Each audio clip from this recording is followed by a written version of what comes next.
Margarita, mahasiswa keperawatan sarjana terapan keperawatan dari Poltekkes Kemenkes Bengkulu. Nah, di sini saya akan membuat video tentang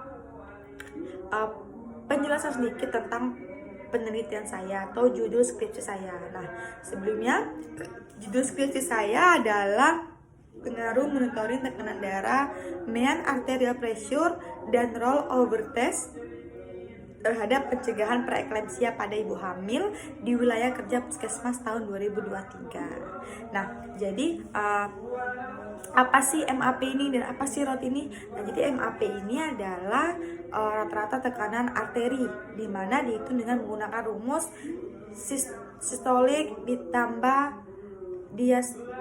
sistol ditambah diastol dikali 2 dibagi 3. Nah, jadi jika hasilnya lebih dari 90, maka ibu ini berisiko mengalami preeklamsia. Nah, saya belum menjelaskan mengenai preeklamsia ya. Jadi preeklamsia itu merupakan tekanan darah pada ibu hamil lebih dari 140/90 disertai dengan adanya positif protein urea. Nah, preeklamsia ini bahaya loh bagi ibu hamil, bukan hanya bagi ibu dan bagi janinnya juga. Jika ibu yang mengalami preeklamsia, dampaknya itu buruk. Dampak bagi ibu bisa mengalami solusi plasenta, kemudian ibu bisa mengalami perdarahan. Untuk bagi janin bisa mengalami kecacatan ataupun meninggal janinnya. Nah, jadi di sini saya itu ingin mencegahnya. Jadi menurut penelitian yang saya baca dan jurnal-jurnal yang saya baca, salah satu mencegah itu menggunakan screening berupa menghitung nilai MAP dan ROT. Jadi ROT ini apa sih? Jadi ROT ini, roll over test ini adalah pengukuran tekanan darah pada dua posisi yang berbeda yang dilakukan pada ibu hamil.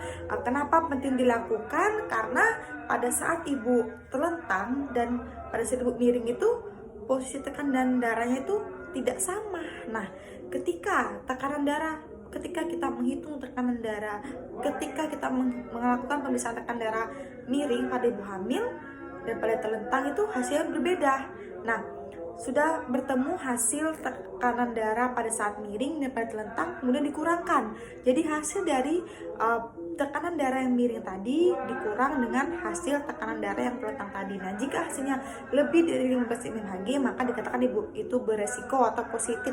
Ibu itu positif atau berisiko mengalami preeklamsia. Nah, di sini kan judul saya monitoring, jadi saya akan melakukan monitoring tekanan darah MAP dan ROT ini kepada ibu hamil dengan cara door to door atau ke rumah ibu hamil itu dilakukan selama seminggu 2 kali. Nah, dengan dilakukan monitoring ini nantinya ibu hamilnya akan mengetahui, oh, saya beresiko loh mengalami preeklamsia, maka apa yang akan saya lakukan. Nah, kemudian saya akan menjelaskan kepada ibu hamil, ibu bisa melakukan diet dan ibu bisa mengontrol tekanan darah ibu dengan tidak memakan makanan yang asin-asin atau yang garamnya tinggi, itu tidak boleh.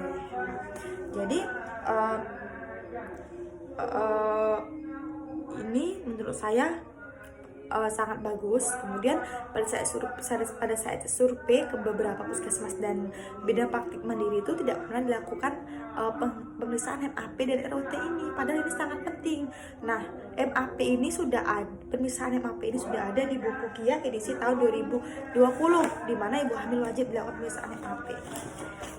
Nah, dari penjelasan saya atau dari video saya nanti, saya harapkan nantinya yang mendengar ataupun yang menonton itu dapat penasaran dan ingin mengetahui gimana sih cara MAP ini, menghitung MAP, gimana sih cara menghitung ROT ini, apakah penting dilakukan. Nah, semoga dengan adanya video ini nantinya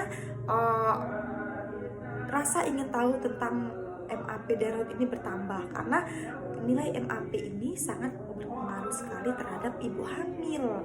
Kemudian untuk pengukuran tekanan darah pada dua posisi yang berbeda tadi itu sangat penting juga dilakukan pada ibu hamil. Kan dengan kita tahu bahwa kita beresiko, maka kita akan berpikir gimana caranya supaya tidak terjadi. Kan beresiko bukan berarti dia itu sudah mengalami, baru beresiko, tetapi tidak mengalami.